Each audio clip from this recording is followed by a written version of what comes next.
Tint. What makes color dominant? Several items: use of color, strength of hue, sharpness, contrast, and perception of color. Please go to the link, Understanding Color by Design Shack, and read through a short article, Understanding Dominant and Recessive Colors.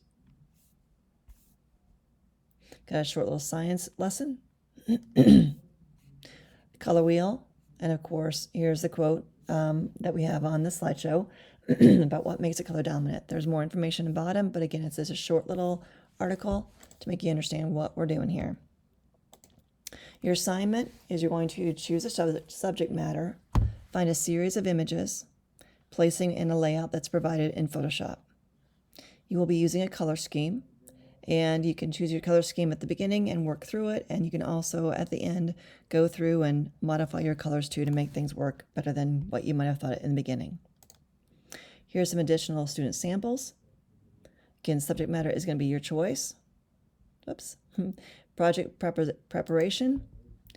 You've got to use 7 photographs, but it's best to go and download a couple extra or upload your own photographs to make sure you've got enough photographs that will work within the parameters of the circles provided. Make sure that we don't have any pixelization when you work on that project. It's got to be high quality imagery.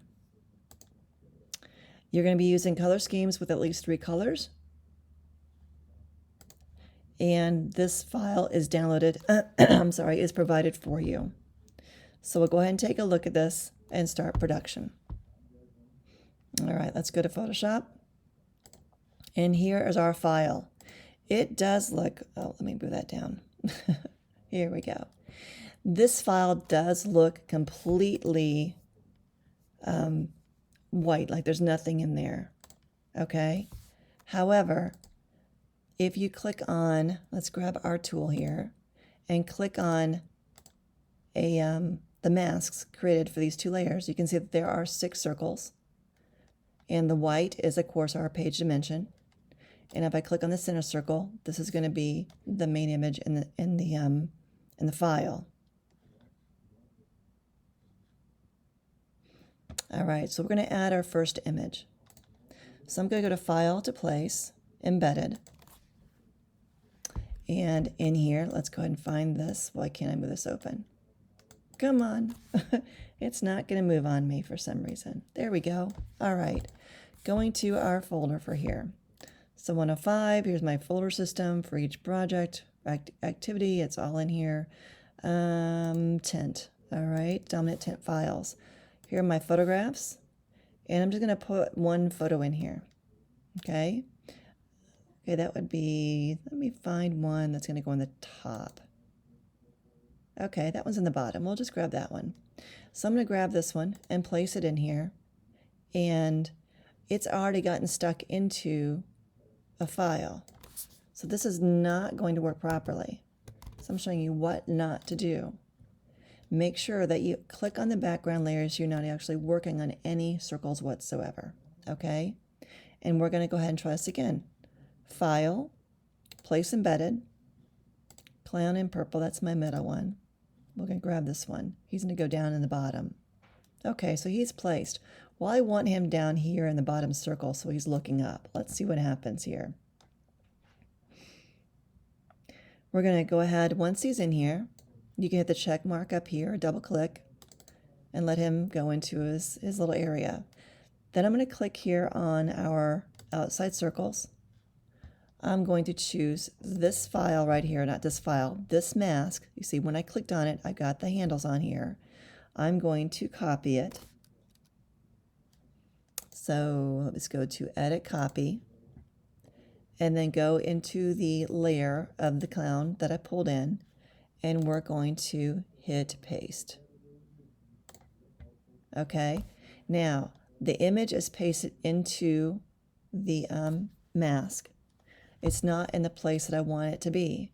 Now what you don't want to do is go ahead and start moving things, because you're going to be moving the circles around and they'll be in the wrong place. All right? Even if you grab the Move tool, it's not going to work. What you first need to do is unlink the picture and the mask. So clicking here, now you can go inside and move the image around. If you need to, you can transform it. So if I want to scale it, you can go to Edit Transform and keep it in proportion. Hold down that Shift key. Okay.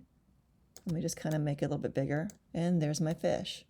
Once he's in there, check it out. Go back to the background layer. Go back to Embed, Place Embedded. Add another photo. And get all 6 of the exterior images in place. When you've got that in place, this is what it's going to look like. Let me go to my slides and catch up to my instructions. There's my 6. Okay. So now we're going to take these images and place them in a folder. Let me go down in size a little bit. Selecting the first one. Do a shift click on the last one. And we're going to drag it into the folder. And now we have group 1. We're going to rename this as background photos. Okay. Now we're going to fill the background layer with a middle gray. So I'm just selecting it.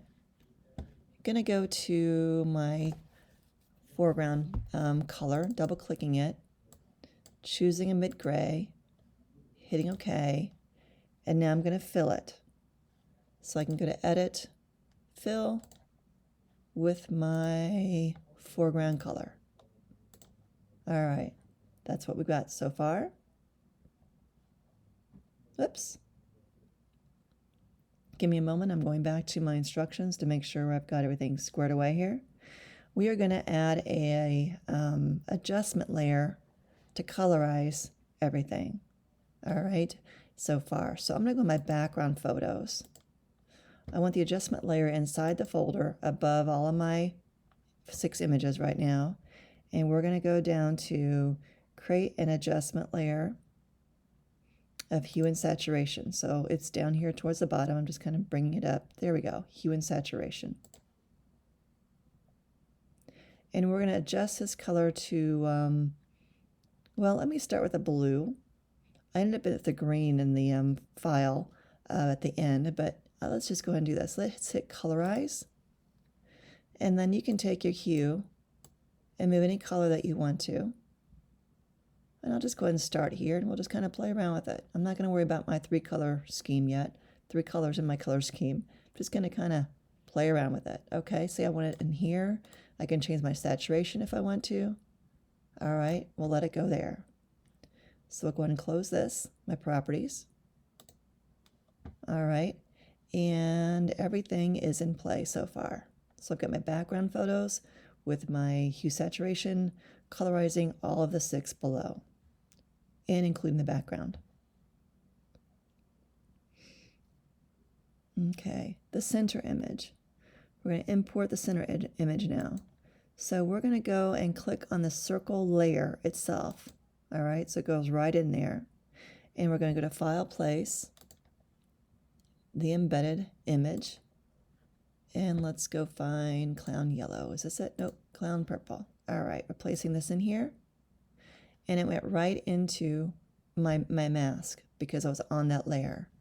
It's not big enough, so I'm going to go ahead and click and drag and make this bigger. Let's see, okay.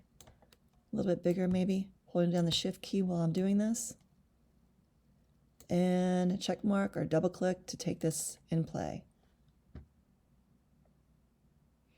We need to, okay, so it's working. It's not linked already, so we're okay there. So we were able to modify it. All of our circles are still in the correct place, so that's a good thing. I don't know why it keeps getting stuck. All right, going in here. Now we're going to create the dominant tint. Okay, colorizing, we're going to go ahead and colorize this. We're going to add 2 colors to the center. And first of all, we're going to use working on the fish. So I'm going to jump up here a little bit. And we're going to, okay, go ahead and go to a saturation.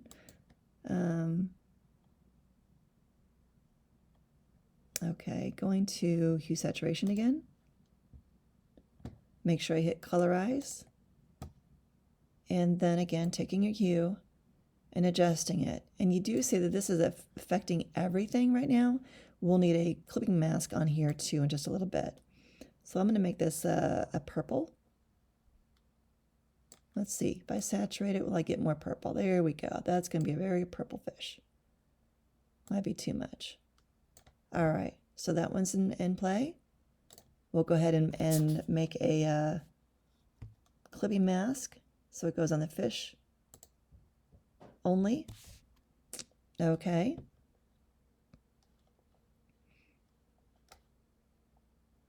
We're going to go ahead and create a third tint. So I'm going to click on the clown again, or I'll just, just make one up here. It's okay. Oh, you know what? I completely forgot something. I need to backtrack a minute. So if you need to do that, you can edit undo, or you can go to your history state. And let's go back here. So I went back 2 states, or like edit undo twice. It's kind of nice, you can go way back, but if you go back and start over and start working, everything in front of it will get lost.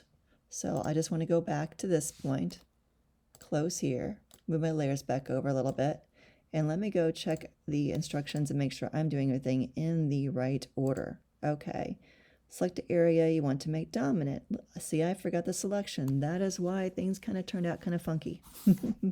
So I'm going to select the fish because I want him to be dominant. And however you want to go ahead and work on this, it's going to be, okay, I took that out. So I got one more state back. All right, so I want to select the fish. I'm going to go and grab my quick selection tool and click on the fish and see how good I can get this without working too hard. Let's see, a little bit in here. I need to go in here and grab some more. Go in here, make my cursor smaller. I'm hitting the left bracket or right bracket to go up and bigger and smaller. And let's go and click in here. What is the fish? This must be the fish back here too. So we're going to keep on going in here, and smaller, going through here. Now, going through here, I can see that I'm getting a little bit more than I wanted. Let me undo a couple times. And now I've got to go to my, either take it out. So I want to subtract from and click on the purple. Let's see.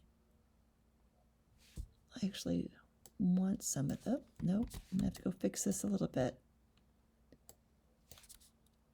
I want to add to my selection. Okay, that didn't work. So now I'm going to have to go and grab, what do I got so far? I'm adding to my selection right now, so I can click and drag a little bit more, trying to find what's really on the fish and what's not. And of course with selections, you can do this for a while and try to get it as accurately as possible. Okay, so in here I want to subtract, so I'm going to go to my lasso tool, subtract, and click and drag. That wasn't the best. Why did not that work? Oh, I want to add 2. My bad. Try this one more time. Okay, a little bit better. I need to add to this here too. And you got to keep going until you get it, to where you like it. You can also hold down the option and give me an option key. Let me see. If I'm on this, making a new subject, option key gives me a negative. Where's my positive? There's my positive, the shift. Okay, so if I am wanting to add, I can hold down the plus or the shift key and add a little bit more here, make it a little bit nicer. I want to take this off because that's the tip. And yes, this will take some time. But it of course depends on what your subject matter is and what the picture is looking like. Okay, so now I've got it pretty good. Let me add a little bit more here. Okay. Adding.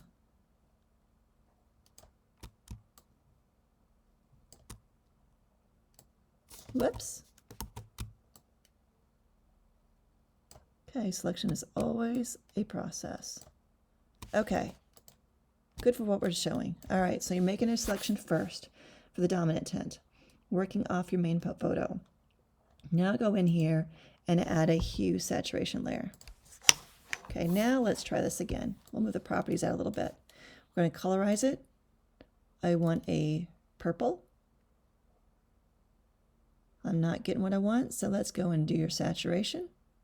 There's my purple. And you can see I didn't quite get the selection really good, so I'd probably undo and go back and modify this. And I'm going to keep this up in here somewhere. Okay. And go. Now I can see that my selection did go outside the circle.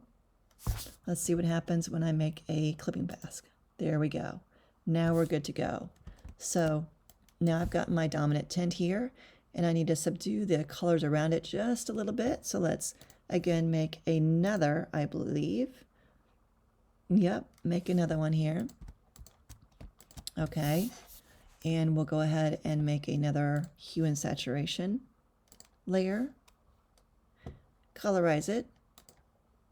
And okay, you know what? I'm just going to leave it kind of in here. And leave it down. Okay, and let that go. Now, I do have to modify this slightly. Let's pull this down under here. Whoops. Bring this down one. Let's see. I've got something. There we go. So, this is affecting this image here because it's a clipping mask. And this is a clipping mask also going to this one. So I've got my dominant tint, I've got a secondary tint, and then the third, and I'd probably tone the background down a little bit. All right, so that's what we've got so far. Let's see what else we can do. And it's stuck again. Okay, moving up. Create a third tint, we did that. We have our, okay, we have it completed. Okay, now once you get this in here, again, make sure you go back and modify colors as needed to make the dominant tint. Let me go to the hue saturation here for the background, and maybe I got to tone this down a little bit and and there, pull this down. Blue and purple. Let's change that. Let's go to this one here. Double click it. Change it, and let's make some saturation to pull this back up a little bit. Okay, and modify things as you go. You know, in my in the Google Slides here, you can tell that there are different ways to do this as far as working within your color scheme. So where did it go here? So here's one, here's a triad. Okay, then I modified it into analogous. And I changed it to split complementary. So there are different options. I think I like this one better. The blue's pretty cool too. But just kind of modify, making sure you're working within a color scheme. And again, all the photos need to be in good resolution form. So your final work will be complete.